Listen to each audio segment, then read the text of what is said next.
नमस्कार दोस्तों, YouTube channel साहित्य अध्ययन पर आपका स्वागत है। और इस वीडियो से हम प्रारंभ कर रहे हैं कक्षा 12वीं की क्लासेस। तो कक्षा 12वीं में आज हम शुरुआत करेंगे हिंदी की पुस्तक आरोह भाग 2 से। तो कक्षा 12वीं NCERT, MP बोर्ड, CBSE और सभी राज्यों की बोर्ड में ये पुस्तक जो है वो लगती है। तो चलिए इसकी शुरुआत करते हैं। और इसका पहला पार्ट है हरिवंश राय बच्चन, आरोह पुस्तक का। हरिवंश राय बच्चन भारत के एक प्रसिद्ध कवि थे, बहुत बड़े कवि थे, महाकवि थे। और उनकी देखिए, सबसे पहले उनका परिचय दिया। उनका जन्म सन 1907 में इलाहाबाद में हुआ था। उनकी प्रमुख रचनाएं हैं मधुशाला 1935 में जो आई थी, मधुबाला 1938 में, मधुकलश 1938 में, निशा निमंत्रण, एकांत संगीत, आकुल अंतर, मिलन यामिनी, सतरंगिणी, आरती और अंगारे, नए पुराने झरोखे, टूटी फूटी कड़ियाँ काव्य संग्रह है उनका। और क्या भूलूं क्या याद करूं, नीड़ का निर्माण फिर, बसेरे से दूर, दश द्वार से सोपान तक, आत्मकथा, चार खंड, हैमलेट, जनगीता, मैकबेथ का अनुवाद, प्रवासी की डायरी, ये डायरी है, ये अलग अलग विधाएं हैं सारी की सारी। और उनका पूरा जो वाङ्मय है वो बच्चन ग्रंथावली के नाम से 10 खंडों में प्रकाशित भी है। तो इस प्रकार से बहुत कुछ लिखा है उन्होंने और बहुत कुछ रचनाएं करी हैं, बहुत कविताएं लिखी, अनेकों कविताएं। इनका निधन सन 2003 में मुंबई में हुआ था। तो देखिए, पहचान के लिए बता दूं कि ये सदी के महानायक अमिताभ बच्चन के पिता हैं। अमिताभ बच्चन जो कि बॉलीवुड के सुपरस्टार हैं, और उनके पिता हैं महाकवि डॉक्टर हरिवंश राय बच्चन जी। ठीक है, अपने क्षेत्र के महारथी रहे हैं हरिवंश राय बच्चन जी, बहुत प्रसिद्ध, बहुत श्रेष्ठ कवि रहे हैं, बहुत ऊंचे कवि रहे हैं। ठीक है। और उसी तरह उनके बेटे जो हैं अमिताभ बच्चन, वो बॉलीवुड के श्रेष्ठ एक्टर हैं। तो दोनों अपनी अपनी फील्ड के सबसे श्रेष्ठ हैं। अब देखिए, इनके लिखे हुए बहुत सारी कविताएं, बहुत सारे गीत तो मेरे पसंदीदा हैं और बहुत अच्छी धुन में आपको यूट्यूब पर भी मिल जाएंगे। डॉक्टर कुमार विश्वास जी जो कि अच्छे कवि हैं, वर्तमान समय के, उनके द्वारा गाए हुए भी आपको मिल जाएंगे यूट्यूब पर और अन्य जगहों पर। उनकी मधुर आवाज़ में, उनके अच्छे तरीके में बहुत आपको पसंद आएंगे डॉक्टर हरिवंश राय बच्चन जी द्वारा लिखे गए गीत और कविताएं। तो आप ज़रूर सुनिएगा। मधुशाला तो इनकी प्रसिद्ध कविता है, बहुत प्रसिद्ध, सबसे प्रसिद्ध कविता मधुशाला है। तो वो सब आप ज़रूर सुनिए। चलिए हम इस पार्ट पर वापस लौटते हैं और पार्ट में देखते हैं कि उनकी कौन सी कविता दी गई है। तो उनका पूरा परिचय आप पढ़ ही सकते हैं, पूरा परिचय पढ़ लीजिएगा। हम उसको नहीं देख रहे हैं, हम उनकी पहली कविता देख रहे हैं। यहाँ पे पार्ट में 2 कविताएं दी गई हैं। पहली है आत्म परिचय और दूसरी है दिन जल्दी जल्दी ढलता है। तो चलिए पहली कविता से हम शुरुआत करते हैं, पूरा मीनिंग जानेंगे। और इस वीडियो में पूरा मीनिंग पाठ का सारांश जानने के बाद हम अगले वीडियो में जो है इसकी संदर्भ प्रसंग व्याख्याएं और सारा अभ्यास करेंगे। ऐसे पार्ट बाय पार्ट हम वीडियो बनाएंगे आपके लिए। तो चलिए शुरुआत करते हैं। सबसे पहले लिखा है, मैं जग जीवन का भार लिए फिरता हूँ, फिर भी जीवन में प्यार लिए फिरता हूँ। कर दिया किसी ने झंकृत जिनको छूकर, मैं सांसों के 2 तार लिए फिरता हूँ। मैं जग जीवन का भार लिए फिरता हूँ। देखिए, ये एक बंद हो गया कविता का। दूसरा बंद पढ़ूँ उससे पहले मैं आपको इसका मीनिंग बता देता हूँ। यहाँ पे महाकवि डॉक्टर हरिवंश राय बच्चन जी कहना चाहते हैं कि मैं जग जीवन का भार लिए फिरता हूँ, यानी मेरे ऊपर अनेक सांसारिक उत्तरदायित्व हैं, बहुत सारी जिम्मेदारियाँ हैं, बहुत सारे भार हैं, जिनके कारण मेरा जीवन भार स्वरूप हो गया है। परंतु मेरे मन में सभी के प्रति प्रेम तथा स्नेह के भाव हैं। भले ही मेरा जीवन भार से भर गया है, वजन से भर गया है, और लेकिन फिर भी मेरे अंदर जो है, मेरे मन में जो है वो सबके लिए प्यार है। देखिए लिखा है, मैं जग जीवन का भार लिए फिरता हूँ, फिर भी जीवन में प्यार लिए फिरता हूँ। आगे लिखा है, कर दिया किसी ने झंकृत जिनको छूकर, मैं सांसों के 2 तार लिए फिरता हूँ। तो कवि ये कहना चाहते हैं कि किसी ने मेरे मन को छू लिया है, अपने प्रेम से, अपने प्रेमपूर्ण व्यवहार से किसी ने मेरे मुझे स्पर्श कर दिया है और मेरे जीवन रूपी सितार को संगीतमय कर दिया। मतलब उनका जीवन साथी जो थी, उनके जीवन में प्रवेश कर गई थी, उनकी पहली पत्नी थी जिनकी मृत्यु हो गई थी। तो तेजी नाम था, तेजी बच्चन जी, जिनकी मृत्यु शायद हो गई थी, मुझे ठीक ढंग से याद नहीं। उनकी जो दूसरी पत्नी थी, एक पहली पत्नी थी, जिनमें से पहली पत्नी की मृत्यु हो गई थी, है ना। तो बता रहे हैं बहुत प्रेम करते थे उनसे वो। तो बता रहे हैं कि छू लिया किसी ने, मतलब मेरे मन के तार को झंकृत कर दिया किसी ने छूकर। तो क्या कह रहे हैं कि कर दिया किसी ने झंकृत जिनको छूकर, मैं सांसों के 2 तार लिए फिरता हूँ। इस तरीके से वो कह रहे हैं। ठीक है, मेरे मन को प्रेम पूर्ण बना दिया है, और जिस कारण मुझे कि ये सारे के सारे भार जो हैं, तकलीफ़ें जो कुछ भी मालूम नहीं पड़ती इस प्रेम के कारण। ठीक है, आगे महाकवि हरिवंश राय बच्चन जी दूसरे पद्य में कह रहे हैं, क्या कह रहे हैं दूसरे पद्य में भी, दूसरे पद्य में कह रहे हैं कि मैं स्नेह सुरा का पान किया फिरता हूँ, मैं कभी न जग का ध्यान किया फिरता हूँ, जग पूछ रहा उनको जो जग की गाते, मैं अपने मन का गान किया करता हूँ। तो यहाँ पर वो क्या कहना चाह रहे हैं, वो कहना चाह रहे हैं कि मैं सदैव प्रेम की मदिरा में मस्त रहता हूँ। क्या कह रहे हैं वो, कि मैं स्नेह सुरा का पान किया करता हूँ, यानी मैं स्नेह रूपी प्रेम रूपी सुरा मदिरा का, उन्होंने मदिरा की तुलना यहाँ पे प्रेम से करी है, वो प्रेम की मदिरा का, प्रेम का प्याला पीकर मस्त बने रहते हैं, इश्क में फंसे रहते हैं, इश्क में खोए रहते हैं, प्यार में डूबे रहते हैं। इस तरीके की मदिरा का वो पान करते हैं, प्रेम की मदिरा। वो प्रेम कैसा भी हो सकता है, प्रेम समाज के लिए हो सकता है, प्रेम अपनी पत्नी से, अपनी माँ से, प्रेम किसी से भी हो सकता है, देश से हो सकता है, प्रेम ईश्वर से हो सकता है। तो वो बता रहे हैं कि मैं प्रेम की मदिरा का पान किए फिरता हूँ। प्रेम जो है वो एक श्रेष्ठ चीज़ है, पावन चीज़ है, पवित्र चीज़ है। प्रेम किसी से भी हो सकता है, प्रेम करना कोई अपराध या पाप नहीं है, लेकिन जो है वो कुछ और जो वासनाएं हैं वो गलत होती हैं, तो उन्हें हमें मन में नहीं आने देना चाहिए। बाकी प्रेम हम कर सकते हैं यदि सच्चा प्रेम हो। तो क्या कहना चाह रहे हैं कि मैं सदैव प्रेम की मदिरा में मस्त रहता हूँ, मैं इस संसार की अन्य अनावश्यक बातों की चिंता कभी नहीं करता। देखिए वो कह रहे हैं कि मैं कभी न जग का ध्यान किया करता हूँ। आगे वो कह रहे हैं कि यह संसार उनकी ही प्रशंसा करता है जो उन उसकी हाँ में हाँ मिलाया करते हैं। संसार के लोगों, अगर उनकी हाँ में हाँ मिलाओ तब तो वो जो है हमारी सुनते हैं, लेकिन अगर उनकी हाँ में हाँ नहीं मिलाई तो वो हमारा ध्यान नहीं रखते। और क्या कह रहे हैं आगे, जग पूछ रहा उनको जो जग की गाते, जग उनको ही पूछता है, संसार उनकी पूछ परख करता है जो संसार की सुनते हैं। मैं अपने मन का गान किया करता हूँ, लेकिन कवि कह रहे हैं कि मैं तो अपने ही मन का गान करता हूँ, मैं अपने ही विचारों को अपनी ही कविताओं को प्रकट करता हूँ। इस प्रकार से जो कवि हैं वो अपने आप के बारे में बता रहे हैं, अपना आत्म परिचय दे रहे हैं। ठीक है, तो कवि बता रहे हैं कि अपने संबंधियों, मित्रों, प्रियजनों से उनका कितना गहरा स्नेह है, और प्रेम उनके मन पर मदिरा के समान प्रभाव डाल रहा है और उन्हें मस्त बना दिया है। प्रेम उनके जीवन में बहुत ये समझ लीजिए बहुत उच्च स्थान रखता है, बहुत श्रेष्ठ स्थान, बहुत आवश्यक स्थान रखता है उनके जीवन में। प्रेम प्रेम का बहुत खास स्थान है। ठीक है, उनकी कविताओं में जो देखिए उमर खयाम की रुबाइयों का स्पष्ट प्रभाव दिखाई पड़ता है। उनकी जो कविताएं हैं वो एक सूफियाना अंदाज में प्यार को प्रतीक करती हैं, प्रेम और इश्क को दिखाती हैं। उनके जीवन में कितना प्रेम था, और वो जिससे प्रेम करते थे उसको मन में लाकर, अपनी प्रेमिका को या अपनी पत्नी को प्रेम मन में लाकर उन कविताओं का वर्णन करते थे महाकवि हरिवंश राय बच्चन जी। तो ये जो है उनके जीवन के प्रेम को वर्णित करता है। चलिए आगे देखिए, आगे क्या कहना चाह रहे हैं वो, मैं निज उर के उद्गार लिए फिरता हूँ, मैं निज उर के उपहार लिए फिरता हूँ, मैं यह अपूर्ण संसार न मुझको भाता, मैं स्वप्नों का संसार लिए फिरता हूँ।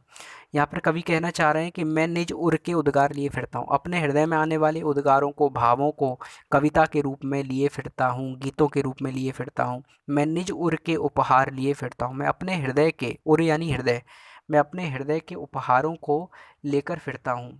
ठीक है, ये कह रहे हैं कवि।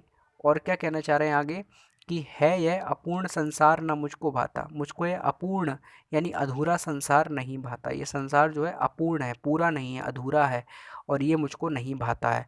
इसीलिए मैं स्वप्नों का संसार लिए फिरता हूँ, अपने सपनों की दुनिया को लेकर ही हर जगह फिरता हूँ। आगे वो कह रहे हैं, मैं जला हृदय में अग्नि दहा करता हूँ, सुख दुख दोनों में मग्न रहा करता हूँ, जग भव सागर तरने को नाव बनाए, मैं भव मौजों पर मस्त बहा करता हूँ। वो कह रहे हैं कि मैं जला हृदय में अग्नि दहा करता हूँ, मैं अपने दिल में अग्नि जलाकर हमेशा जलता रहता हूँ। ठीक है, दहा यानी जलता रहता हूँ। सुख दुख दोनों में मग्न रहा करता हूँ, मैं सुख और दुख दोनों में मगन रहता हूँ। दोनों में, ये नहीं कि बेकार परिस्थिति अनुकूल है प्रतिकूल है तो दुखी हो गए। ठीक है, ऐसा नहीं है, मैं दोनों में मग्न रहता हूँ, दोनों में प्रसन्न रहता हूँ, सुख आए तो ठीक, दुख आए तो ठीक, दोनों में जीवन जीने की कला को जानता हूँ। कह रहे हैं जग भव सागर तरने को नाव बनाए, जग संसार के सागर को तरने के लिए, पार उतरने के लिए नाव बनाता है, प्रयास करता है, लेकिन मैं भव मौजों पर मस्त बहा करता हूँ। मैं संसार की भव मौजें, संसार की जो लहरें हैं उन पे ही बहता रहता हूँ, नाव नहीं बनाता, मैं प्रयास नहीं करता उनसे निकलने के लिए। आगे कह रहे हैं, मैं जीवन का उन्माद लिए फिरता हूँ, उन्मादों में अवसाद लिए फिरता हूँ, जो मुझको बाहर हंसा रुलाती भीतर, और मैं हाय किसी की याद लिए फिरता हूँ। वे कह रहे हैं कि मैं जीवन में उन्माद लिए फिरता हूँ, एक उन्माद, एक नशा लिए लेकर फिरता हूँ, और उन्मादों में अवसाद लिए फिरता हूँ, और उन उन्मादों में, उन नशों में अवसाद यानी अपनी चिंताएं, अपनी व्याकुलता, अपना डिप्रेशन लेकर भी फिरता हूँ, जो मुझको बाहर हंसा रुलाती भीतर, जो मुझको बाहर से तो हंसाती है लेकिन अंदर से रुलाती है, भीतर से रुलाती है। मैं हाय किसी की याद लिए फिरता हूँ, ऐसी ही मैं किसी की याद को लेकर हर जगह हर समय फिरता रहता हूँ। कवि यहाँ पर ऐसा कह रहे हैं। ठीक है, आगे कवि कह रहे हैं, कर यत्न मिटे सब सत्य किसी ने जाना, नादान वही है हाय जहाँ पर दाना, फिर मूड न क्या जग जो इस पर भी सीखे, मैं सीख रहा हूँ सीखा ज्ञान भुलाना। कवि कह रहे हैं कि कर यत्न मिटे, प्रयास कर करके सब मिट गए, मर गए, यह सत्य किसी ने जाना, क्या सत्य किसी ने जाना है इस संसार का, कि क्या है सत्य, परम सत्य। नादान वही है हाय जहाँ पर दाना। ठीक है, नादान यानी नादानी इंसान वही कर जाता है जहाँ पर उसे दाना यानी कुछ मिल जाता है, वो वहीं बहक जाता है। फिर मूड ना क्या जग जो इस पर भी सीखे, लेकिन कोई भी इन सबको देखकर सीखता नहीं। संसार में लोग आते हैं जाते हैं, लेकिन इन सबको देख के कोई नहीं सीखता। मैं सीख रहा हूँ सीखा ज्ञान भुलाना, इसीलिए मैं जो अभी तक सीखा है सांसारिक ज्ञान है, उस सीखे हुए ज्ञान को भुलाना सीख रहा हूँ। आगे कह रहे हैं, मैं मैं और जग और कहाँ का नाता, मैं बना बना कितने जग रोज मिटाता, जग जिस पृथ्वी पर जोड़ा जोड़ा करता वैभव, मैं प्रति पग से उस पृथ्वी को ठुकराता। वो कह रहे हैं कि मैं कुछ और हूँ, जग कुछ और है, कहाँ का नाता है हमारा। मैं बना बना कितने जग रोज मिटाता, ऐसे कितने संसारों को तो मैं अपने स्वप्नों की दुनिया में, ख्यालों की दुनिया में बना के रोज मिटा देता हूँ। जग जिस पृथ्वी पर जोड़ा करता वैभव, ये संसार के लोग जिस ज़मीन पर अपनी संपत्ति वैभव को जोड़ते हैं, इकट्ठा करते हैं, मैं प्रति पग से उस पृथ्वी को ठुकराता, मैं अपने हर कदम से उस पृथ्वी को ठोकर मारता हूँ, ठुकराता हूँ उस सारे वैभव को, संपत्ति को, धन को, दौलत को। ठीक है, जो लोग जोड़ते फिर रहे हैं। कवि ऐसा कहना चाह रहे हैं, कवि को दौलत से कुछ लेना देना नहीं है, कवि को प्रेम से लेना देना है। आगे कह रहे हैं, मैं निज रोदन में राग लिए फिरता हूँ, मैं अपने रोदन में, अपने आंसुओं में, अपने रोने में एक राग, एक संगीत, एक गीत, एक कविता लिए फिरता हूँ। शीतल वाणी में आग लिए फिरता हूँ, और अपनी शीतल वाणी में, अपनी मधुर आवाज़ में मैं एक आग, एक तड़प लिए फिरता हूँ। एक तड़पन है मेरे अंदर, आवाज़ तो मधुर है, गीत गा रहा हूँ, लेकिन इन गीतों में जो है वो तड़प है, वो दर्द है, बेचैनी है, अपने प्रेमी की याद की, जिसको मैं याद कर रहा हूँ। आगे कह रहे हैं, हो जिस पर भूपों के प्रासाद निछावर, मैं वह खंडहर का भाग लिए फिरता हूँ। जिस पर राजाओं के प्रासाद यानी महल भी निछावर हैं, ऐसे खंडर का भाग लिए फिरता हूँ, ऐसी झोपड़पट्टी में लेकर फिरता हूँ जिस पर राजाओं के महल को भी निछावर कर सकता हूँ। बड़ी बड़ी संपत्तियाँ, राजाओं की दौलत, राजाओं के महल भी जिस पर निछावर हैं, मैं ऐसे सपनों का खंडहर लेकर फिरता हूँ। और आगे कह रहे हैं, मैं रोया इसको तुम कहते हो गाना, मैं फूट पड़ा तुम कहते छंद बनाना, क्यों कवि कहकर संसार मुझे अपनाए, मैं दुनिया का हूँ एक नया दीवाना। यहाँ पर वो कह रहे हैं कि मैं रोया, जब मैं रोने लगा तो तुमने कह दिया कि मैं गाना गा रहा हूँ, तुम कहते हो गाना। कवि थे, गीतकार थे, अच्छे अच्छे गीत लिखते थे, कविताएं लिखते थे, लेकिन वो उनके खुद के दर्द थे, खुद के भाव थे, उनके अंदर से निकली पीड़ा थी, वो लिख देते थे, गा देते थे, और लोग क्या समझते थे, ये गीत हैं, ये कविताएं हैं। वास्तव में वो गीत हैं, कविताएं हैं, लेकिन वो कवि के हृदय के भाव भी हैं। तो कवि यहाँ पर उनको केवल अपने हृदय के भाव मान रहा है, अपने जीवन का दर्शन मान रहा है, अपने जीवन का अंग मान रहा है, अपने जीवन का जो है वो पूरा के पूरा वर्णन मान रहा है, लेकिन लोग उनको कविता और गीत मान रहे हैं। तो इसलिए कवि क्या कह रहा है कि मैं रोया, मैं अपने दर्द को लेके रोया, और इसको तुम कहते हो गाना, इसको तुमने गाना, गाने का नाम दे दिया, और मैं फूट पड़ा, मैं रो पड़ा, मैं दुख से व्याकुल हो पड़ा, मैं कुछ कह पड़ा अपने दिल की बात, और तुम कहते छंद बनाना, और तुम इसको छंद बनाना कहते हो, कि वाह क्या छंद बना दिए, अद्भुत कविता बना दी। क्यों कवि कहकर संसार मुझे अपनाए, संसार मुझे कवि कह के क्यों अपनाता है, मैंने तो कवि जैसा कुछ नहीं किया, मैं दुनिया का हूँ एक नया दीवाना, बस मैं इस दुनिया का एक नया दीवाना हूँ, और बस कवि बन गया। तो ये बता रहे हैं कि दीवाना होकर वो कवि बन गए। ठीक है, आगे कह रहे हैं अंतिम बंद है कविता का, मैं दीवानों का वेश लिया फिरता हूँ, मैं मादकता निशेष लिए फिरता हूँ, जिसको सुनकर जग झूम झुके लहराए, मैं मस्ती का संदेश लिए फिरता हूँ। यहाँ पर अंतिम बंद में हरिवंश राय बच्चन जी कहते हैं कि मैं दीवानों का वेश लिए फिरता हूँ, दीवानों जैसा, पागलों जैसा, प्रेमियों जैसा, ठीक है, मोहब्बत करने वाले आशिकों जैसा एक वेश जो है, रूप जो है वो लेकर फिरता हूँ। मैं मादकता निशेष लिए फिरता हूँ। मैं निशेष यानी कि निशेष जिसका कोई शेष नहीं है, जिसका कोई अंत नहीं है, जो अनलिमिटेड है, ऐसी मादकता, ऐसा ऐसी बेहोशी, ऐसा नशा लिए फिरता हूँ। जिसको सुनकर जग झूम झुके लहराए, जिसको सुनकर सारा संसार झूम जाए, झुक जाए, लहराने लगे, डांस करने लगे, नृत्य करने लगे। मैं मस्ती का संदेश लिया फिरता हूँ। मैं ऐसी मस्ती का संदेश लेकर फिरता हूँ, इस संसार में घूमा करता हूँ या जिया करता हूँ। या कवि ने अपने दिल के भाव सारे बता दिए कि वो कैसे रहता है, कैसे फिरता है और क्या उसके मन में भाव है। चलिए, इसकी दूसरी कविता इस पार्ट की, दिन जल्दी जल्दी ढलता है। तो कवि यहाँ पर बता रहे हैं कि उनके दिन कैसे जल्दी जल्दी ढल जाते हैं, कैसे समय निकल जाता है। तो कह रहे हैं, हो जाए न पथ में रात कहीं, मंजिल भी तो है दूर नहीं, यह सोच थका दिन का पंथी भी जल्दी जल्दी चलता है, दिन जल्दी जल्दी ढलता है, दिन जल्दी जल्दी ढलता है। वो कह रहे हैं कि कहीं रास्ते में देर ना हो जाए, कहीं रात ना आ जाए, मंजिल भी तो अब दूर नहीं है, फिर क्यों रुकना। ऐसा सोचकर दिन का थका हारा जो पंथी है, रास्ते में चलने वाला पथिक है, राहगीर है, वो जल्दी जल्दी चलने लगता है और दिन जो है वो जल्दी जल्दी ढलने लगता है। वो कह रहे हैं कि अपने उपजीवन के ऊपर बता रहे हैं कि वो जल्दी जल्दी जो काम कर रहे हैं, वो अपने जीवन में जो जल्दी जल्दी निर्णय ले रहे हैं, जिस प्रकार से जल्दी जल्दी चल रहे हैं, जो वृद्धावस्था है, जो उनके जीवन का अंतिम लक्ष्य है, वो करीब है या जो पास है, जो दर्द की व्याकुलता है, वो कह रहे हैं कि अब मंजिल भी तो दूर नहीं है, फिर मैं क्यों रुकूं, फिर मैं क्यों हारूं, क्यों निराश हूं। आगे कह रहे हैं, बच्चे प्रत्याशा में होंगे, नीड़ों से झांक रहे होंगे, यहाँ यह ध्यान परों में चिड़ियों के भरता, कितनी चंचलता है, दिन जल्दी जल्दी ढलता है। वो सबके बारे में बता रहे हैं, रास्ते के राहगीर पथिक के बारे में उनने पहली छंद में बता दिया, दूसरे छंद में वो चिड़िया के बारे में बता रहे हैं और सारी चीज़ों को देखिए खुद से जोड़कर देख रहे हैं। देखिए, कवि जो होता है वो अपने मन के भाव लिखता है और दृष्टांत कुछ और होते हैं। चिड़िया का नाम आ जाता है लेकिन होती वो कहानी कवि की है, गाय का नाम आ जाएगा लेकिन वो होती कहानी कवि की खुद की है, खुद की जीवन गाथा होती है। उसमें हारिल पक्षी का नाम आ जाएगा, ठीक है, नीड़ का निर्माण आ जाएगा, इस प्रकार से दीपक का नाम आ जाएगा, यह दीप अकेला, ठीक है, इसको भी पंक्ति को दे दो। तो इस प्रकार से जो है कविताएं बहुत सारे श्रेष्ठ कवियों की, उनमें कुछ ना कुछ दृष्टांत, कुछ ना कुछ जो है रूपक आए हैं, लेकिन वो अंततः निजी व्यथा को ही वर्णित करते हैं, निजी कथा को ही वर्णित करते हैं। तो यहाँ पर कवि कह रहे हैं, बच्चे प्रत्याशा में होंगे। एक चिड़िया को अगर देखा जाए तो उसके बच्चे जो हैं, उसके जो छोटे छोटे बच्चे हैं चिड़िया के, वो प्रत्याशा में होंगे, एक उम्मीद में होंगे, नीड़ों से झांक रहे होंगे, अपने घोंसलों से, नीड़ यानी घोंसला, तो नीड़ों से झांक रहे होंगे, देख रहे होंगे हमारी माँ पिता कब आएंगे दाना लेकर हमारे लिए।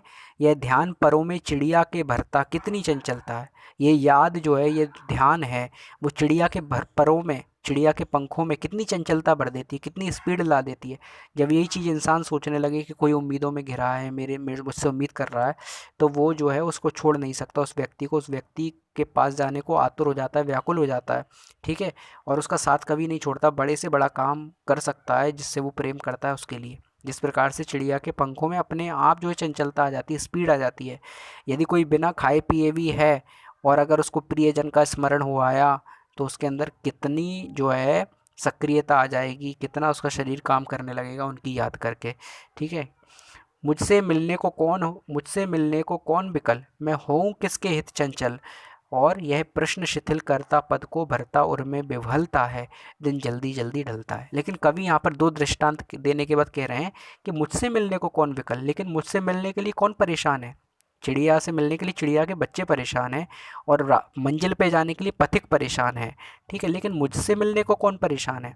मैं हूँ किसके हित चंचल, मैं कैसे चंचल हो जाऊँ, मेरे पास कैसे सक्रियता आ जाए, मैं तो निष्क्रिय पड़ा हूँ, क्योंकि मेरा जो साथी है वो मुझे छोड़कर जा चुका है। महाकवि हरिवंश राय बच्चन जी की पहली पत्नी की मृत्यु हो गई थी। तो वो कह रहे हैं कि मुझसे मिलने को कौन विकल, मुझसे मिलने को परेशान कौन है, मैं हूँ किसके हित चंचल, मैं किसके लिए चंचल हो जाऊँ। यह प्रश्न शिथिल करता पद को, ये प्रश्न जो है मेरे पद को, मेरे कदमों को शिथिल कर देता है और मुझे निष्क्रिय बना देता है, मुझे पीड़ा में पड़े रहने के लिए, मुझे तन्हाई में पड़े रहने के लिए जो है वो कह देता है कि अब तुम किसके लिए चलोगे, किसके लिए दौड़ोगे, किसके लिए जियोगे, क्योंकि तुम्हारा साथी तो है ही नहीं।